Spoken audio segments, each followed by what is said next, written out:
Hey everybody, I just had to make this video because I am a lifelong Steeler fan, a lifelong football fan whose interest has been diminishing year after year ever since Colin Kaepernick first took his knee, and nobody stood up to stop and talk about that. Ever since that moment, my respect for the whole NFL has dropped. A bunch of people making millions of dollars trying to push their ideas on us. Well, Steeler fans, let me tell you what. The Steelers this year are honoring a black man who was shot by the police. Antwon Rose Jr. is his name. He was shot at 17 years old.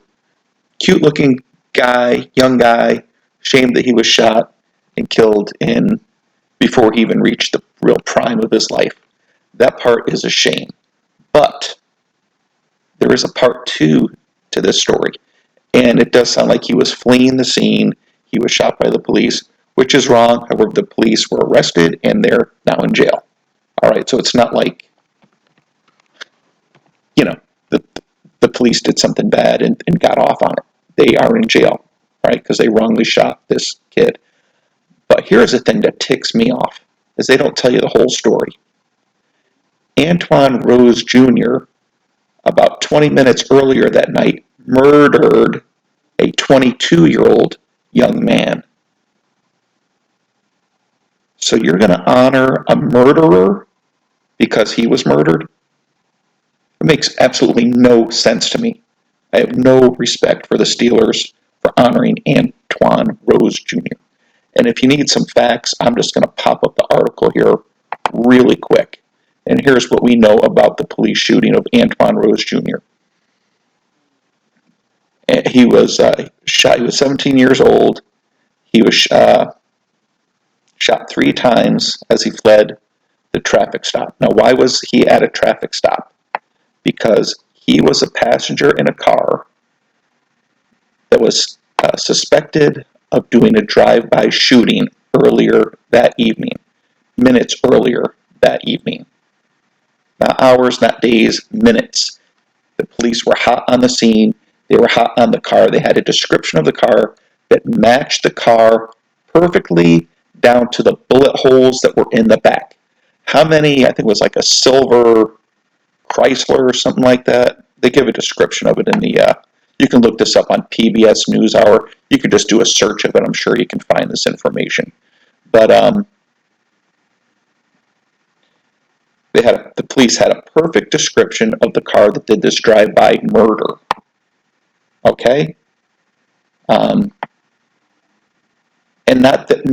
if it was just the same type of car, you could say a silver Chevy Cruze that also had ballistic damage in the rear window. What is ballistic damage? That's bullet holes.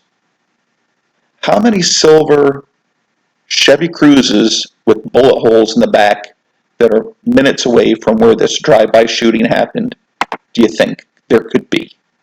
Put 2 and 2 together. It doesn't take a genius to figure it out that this was the car, that these were the individuals who had just murdered somebody.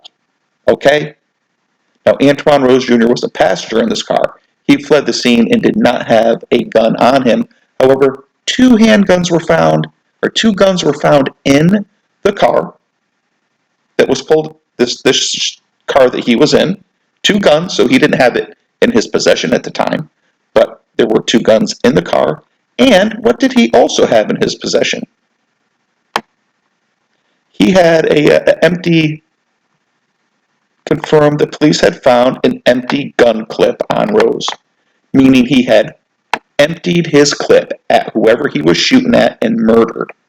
So you're going to put a murderer's name and honor him on your helmet just because he was shot unjustly? Look, I know that it's not right that he was shot. He should probably just have been arrested, taken to jail, and done life in prison.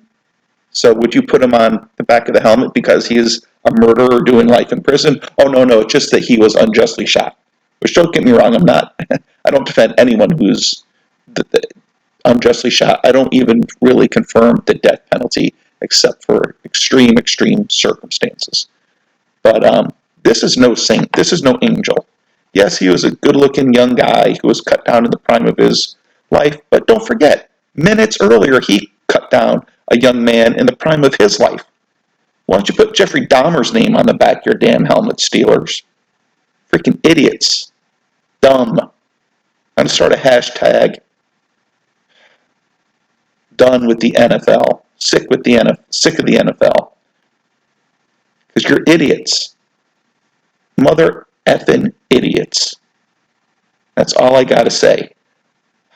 I was on the verge of maybe trying to watch some football this year, but unless y'all change your acts, unless y'all apologize to the fans, because the money you're making now, in a year or two from now, when you got no fans in the stadium because of COVID, and you got nobody watching your games, and nobody buying your jerseys, and nobody buying your gear, you think you're going to be making $1 million a year? You think you're going to be making $100,000 a year? You're going to be playing in the damn parking lot of the Target, of the mall that's closed down. You're going to go ahead and protest and hold up your banners then with nobody watching? You're only doing this because you have an audience. And obviously, the audience you have doesn't approve of what you're doing. You think you're doing something. You think you're making a difference by honoring murderers. How stupid are you? Steelers, get it together. NFL, get it together. NBA, get it together.